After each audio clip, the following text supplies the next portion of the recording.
তুই মেহমান বসিয়ে রেখে সাজুগুজু করছিলি? এই, ওরা কি তোকে দেখতে আসছে নাকি আমাকে দেখতে আসছে? না না আপা, আমি তো সাজুগুজু করি নাই, আমি তো। এই থাম, আবার মুখে মুখে তর্ক করছিস। আরে কতক্ষণ যাবত আমি আর ভাইয়া চা নাস্তার কথা বলছি, আর তুই চা নাস্তা না দিয়ে তুই সাজুগুজু করছিলি। শোন, যতই সাজুগুজু করিস না কেন, কাজের মেয়ে হয়েই থাকবে। আর বিয়ে হবে কোনো রাজমিস্ত্রির সাথে। আপা, আপনি এইসব কেন বলছেন? আপনি যেটা ভাবছেন আসলে এইরকম কিছুই না। বুঝলেন আন্টি, আমি কাজের লোকদের এভাবেই টাক দিয়ে রাখি, যাতে ওরা কাজে ফাঁকিবাজি না করতে পারে। আর আপনাদের বাড়িতে আমি এটাই করব। হ্যাঁ মা, বুঝলাম। তুমি অনেক সুন্দর সংসার চালাবে, আর সংসারে গেলে এরকম কঠোর হওয়াটাই উচিত। কি ব্যাপার সাথী, এতক্ষণ তুই কই ছিলি? তুই দেখলি বাসায় মেহমান এসছে, কই সেখানে তুই কাজ করবি, ওদের সেবা যত্ন করবি, জিনিসপত্র তাড়াতাড়ি দিবি, তা না করে তোকে ডেকেও পাওয়া যাচ্ছে না। কি করছিলি তুই এতক্ষণ? তুই কি আমাদের কথা শুনতে পাসনি?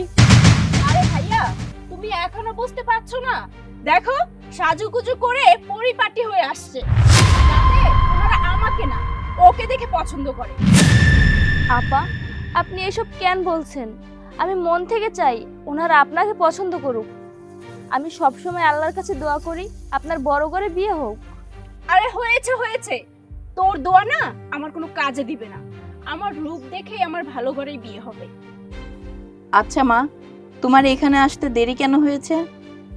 আসলে আন্টি, আমি নামাজ পড়তে বসেছিলাম, আর ওই সময় ভাইয়া আমাকে ডেকেছিল, কিন্তু আমি তো নামাজ রেখে আসতে পারি না, তাই নামাজ শেষ করে আসতে একটু দেরি হয়ে গেছে। এই, তোর কাছে নামাজই গুরুত্বপূর্ণ হয়ে গেছে? জি আপা, নামাজই সব থেকে গুরুত্বপূর্ণ। আমি সব কিছু ছাড়তে পারবো, কিন্তু নামাজ ছাড়তে পারবো না। আগে আমার নামাজ, তারপরে বাকি কাজ। থাপ্পড় দিয়ে তোর দাঁত ফেলে দিব। তুই আগে থেকেই জানতি যে বাড়িতে মেহমান আসবে, তাহলে তুই নামাজ পড়তে কেন বসলি? উর্মি, তুই আন্টিদের সামনে সাথীর সাথে এমন বাজে ব্যবহার করছিস কেন? এই যে ভাইয়া, তোমাদের আশকারা পেয়ে পেয়ে ও মাথায় উঠেছে। আর তাছাড়া আমি আধুনিক মেয়ে, আমি কি মাথায় ঘোমটা দিয়ে বসে থাকবো নাকি? প্লিজ, আপনি এবার একটু থামুন। আচ্ছা, তুমি একজন কাজের মেয়ে হয়ে এভাবে হিজাব পরে আছো কেন? বুঝলেন না এখনো? যত সব ঢং, এবারই ওবারই কাজ করে বেড়ায়, আবার পর্দা করে বেড়ায়, চেহারার যে ছিরি।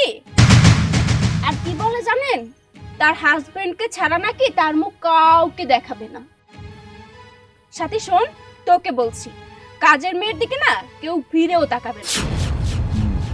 বুঝতে পারছি। তার মানে উনি একজন পর্দাশীল, ধর্মভীরু, আদর্শবান মেয়ে। Very good. মা, আমি তোমার পছন্দ করা এই আধুনিক মেয়েকে না, পর্দাশীল এই মেয়েকে বিয়ে করতে চাই। আমিও সেটাই ভাবছিলাম বাবা, তুই এরকম একটা পর্দাশীল আদর্শ মেয়েকে বিয়ে করে আমার বাড়ির বউ করে নে। এসব আপনারা কি বলছেন? আপনারা আমার বোনকে ছেড়ে বাড়ির কাজের মেয়েকে আপনাদের বাড়ির বউ বানাবেন? হ্যাঁ, আপনি যা শুনেছেন একদম ঠিকই শুনেছেন। আমি আপনার আধুনিক এই বোনকে না, পর্দাশীল এই মেয়েকে বিয়ে করতে চাই। আপনার বোনটা হচ্ছে আধুনিকতায় মেতে গেছে, তার জীবনে শুধুমাত্র আধুনিকতা ছাড়া আর কিচ্ছু নাই। সে নামাজ কালাম তো অনেক দূরের কথা, মানুষকে মানুষই মনে করে না। সে সারা জীবন থাকে তার বেহায়াপনা নিয়ে। আর এই মেয়েটা আল্লাহ পাককে ভয় করে, তার মনের ভিতর আল্লাহর ভয় আছে। সে স্বামীর হক এখনো আদায় করতেছে। সে চায় না তার স্বামীর হকটা অন্য কেউ নষ্ট করবে। একটা মানুষ একজন আদর্শ স্ত্রী হিসেবে এরকম মেয়েকেই চায়, যে কিনা তার স্বামীর হকটা ঠিকভাবে আদায় করতে পারে, আল্লাহকে ভয় পায়, নামাজ কালাম পড়ে, পর্দাশীল একটা মেয়ে। আপনার বোনের ভিতরে তার কোনো গুণটাই নেই। উনি সবসময় ভাবে এই দুনিয়াই সব কিছু, এই দুনিয়ার পরে আর কিচ্ছু না। কিন্তু আপনার বোন এইটা ভুলে গেছে, এই দুনিয়ার পরে আরেকটা দুনিয়া আছে, সেখানে গিয়ে আমাদের হিসাব দিতে হবে। একটা কথা বলি কি, নিজের বোনকে সঠিক শিক্ষা। মা, তোমাকে বলি, সব সময় খারাপ শাসন করে কাজের মানুষকে দিয়ে কাজ করানো যায় না, ভালো শাসন করেও তাদেরকে রাখা যায়। আর তুমি একটা কথা বললে না, রূপ জৈবন দিয়েই কিন্তু সবকিছু হয় না। মা সাথী, তোমার কি আমার ছেলের বউ হতে কোনো আপত্তি আছে? আন্টি, এটা তো আমার জন্য সৌভাগ্য, কিন্তু আপনারা আপাকে দেখতে এসেছেন। আপাকে দেখতে এসে যদি আমাকে বিয়ে করে নিয়ে যান, তাহলে আমি তো আপার কাছে অপরাধী হয়ে থাকবো। না, তুমি কেন অপরাধী হতে যাবে? আমরা তোমাকে চুজ করছি শুধুমাত্র তোমার গুণ দেখে, তোমার আদর্শ দেখে। আমরা ওকেও পছন্দ করতে পারতাম যদি ওর ভিতরে এই সব কিছু থাকতো। একজন আদর্শ নারী হতো, একজন গুণবতী মেয়ে হতো, তাহলে আমরা ওকেই পছন্দ করতাম। এখানে তোমার দোষের কিছু নাই, তোমার অপরাধেরও কিছু নাই।